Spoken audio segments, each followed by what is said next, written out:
Kisah teriakan arwah, dari nyawa dicabut, dimandikan, dikafani, disalatkan, diantar, hingga sebelum dikuburkan.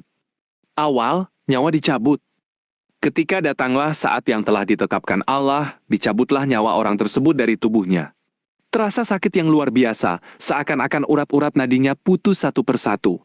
Ruh itu berpisah dari jasad, namun belum jauh meninggalkannya. Ruh itu masih berada di dekat jasadnya, melihat segala yang terjadi, mendengar setiap perkataan orang-orang di sekitarnya, namun tidak dapat berbicara sebagaimana orang hidup. Kesakitan saat sakaratul maut masih terasa sepanjang waktu, hingga jasadnya selesai diperlakukan sesuai syariat Allah.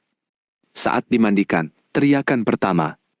Ketika orang-orang mulai memandikan jenazahnya, mulai menyentuh tubuhnya, ruh itu berteriak. Suaranya didengar oleh makhluk selain manusia dan jin.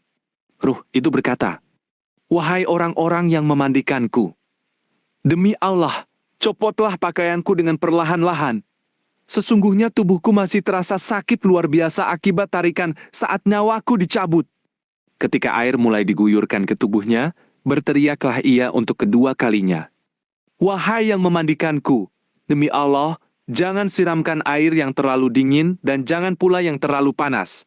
Ketahuilah, sesungguhnya seluruh tubuhku seakan terbakar dan terasa perih luar biasa karena nyawaku baru saja dicabut."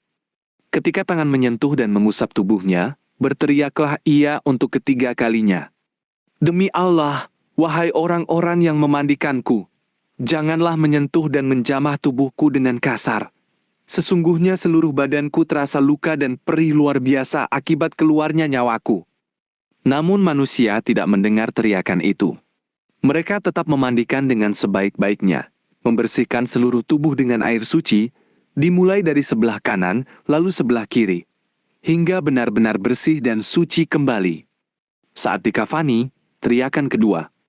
Setelah selesai dimandikan dan dikeringkan, jenazah pun dikafani dengan kain putih yang bersih.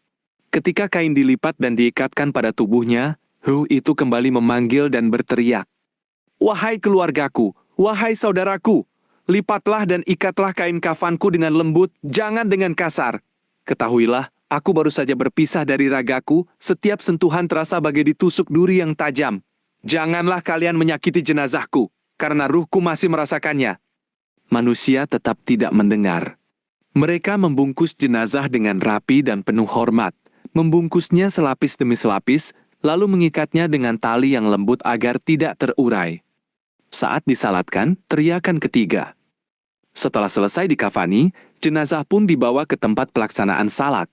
Berkumpullah orang-orang dalam barisan yang rapi, berdiri untuk melaksanakan salat jenazah, sebagai kewajiban yang masih menyambungkan ruhnya dengan dunia, sebagai doa dan permohonan pertolongan yang dipanjatkan kepada Allah baginya. Imam pun berdiri sejajar dengan kepala jenazah, lalu salat dimulai dengan 4 kali takbir tanpa rukuk dan tanpa sujud. Pada saat salat berlangsung, ruh itu berdiri di dekat jenazahnya, mendengar setiap bacaan dan doa yang dipanjatkan. Maka berteriaklah ruh itu dengan suara yang penuh harap dan rindu. "Wahai sekalian jamaah yang bersalut, perbanyaklah doa untukku. Teguhkanlah bacaan kalian, sebab inilah pertolonganku. Inilah bekal pertamaku yang akan kubawa menuju Allah. Mohonkanlah ampunan untukku, mohonkanlah rahmat untukku, luaskanlah kuburku dengan doa-doa kalian ini. Sesungguhnya aku sangat membutuhkannya sekarang, lebih dari apapun yang pernah kumiliki di dunia." Pada takbir pertama dibacakan Al-Fatihah, pada takbir kedua dibacakan selawat kepada Nabi, pada takbir ketiga dipanjatkan doa khusus untuk jenazah, dan pada takbir keempat dipanjatkan doa keselamatan. Ruh itu merasa tenang dan berharap besar kepada Allah atas setiap doa yang diucapkan orang-orang yang bersalut baginya. Namun sekali lagi, manusia tidak mendengar teriakannya. Mereka hanya bersalut dengan khusyuk, berdoa dengan tulus, tanpa menyadari betapa ruh itu sangat berharap dan sangat membutuhkan doa-doa tersebut. Setelah salat selesai dan orang-orang mengucapkan salam, ruh itu merasa sedikit lebih tenang, karena salat itulah yang menjadi penyambung kasih sayang dan pertolongan baginya sebelum ia berangkat menuju liang lahat. Saat diusung MNJU pemakaman teriakan keempat. Kemudian jenazah diangkat ke atas keranda dan mulai dibawa menuju pemakaman. Ruh itu masih menyertai jasadnya, melihat wajah-wajah orang yang dicintainya menangis di sampingnya. Ia mendengar ucapan-ucapan perpisahan. Maka memanggillah ruh itu lagi dengan suara yang sangat pilu. Teriakan pertama, "Wahai keluargaku, wahai anak-anakku, wahai istri atau suamiku, janganlah kalian terlalu lama berpisah dariku. Izinkan aku melihat wajah kalian sebentar lagi." Teriakan kedua, "Wahai orang-orang yang mengiringiku, lambatlah kalian melangkah. Biarkan aku melihat wajah-wajah kalian untuk terakhir kalinya. Sebab setelah hari ini, aku tidak akan bisa melihat kalian lagi, dan kalian pun tidak akan melihatku lagi." Teriakan ketiga, "Wahai saudaraku, berdoalah untukku, mohonkanlah ampunan untukku, sebab aku sekarang sedang dalam keadaan yang sangat membutuhkan doa-doa kalian. Aku tidak membawa harta, tidak membawa amal dan doa dari kalian." Namun manusia tetap tidak mendengar. Mereka berjalan dengan tenang, membawa jenazah menuju tempat peristirahatannya yang terakhir. Sebelum dimasukkan ke liang lahat, teriakan terakhir. Ketika tiba di tepi liang kubur, sebelum jasad diturunkan, ruh itu mengucapkan kata-kata yang menyayat hati, teriakan yang penuh ketakutan. "Demi Allah, wahai sekalian manusia, janganlah kalian terburu-buru menurunkanku. Aku takut masuk ke dalam kegelapan sendirian. Aku takut ditinggal sendirian di sana. Belum pernah aku sepi seperti ini. Belum pernah aku gelap seperti ini. Belum pernah aku sempit seperti ini. Doakanlah aku sebelum kalian meninggalkanku. Sesungguhnya aku kini tamu di alam yang asing, tidak kenal siapapun di sana, kecuali amal perbuatanku sendiri dan doa-doa yang kalian kirimkan untukku." Lalu diturunkanlah jenazah itu perlahan-lahan ke dalam lubang tanah yang sempit dan gelap. Ruh itu merasa semakin takut. Seakan dunia yang luas tiba-tiba menyempit hanya menjadi sekeping tanah tempat ia dibaringkan.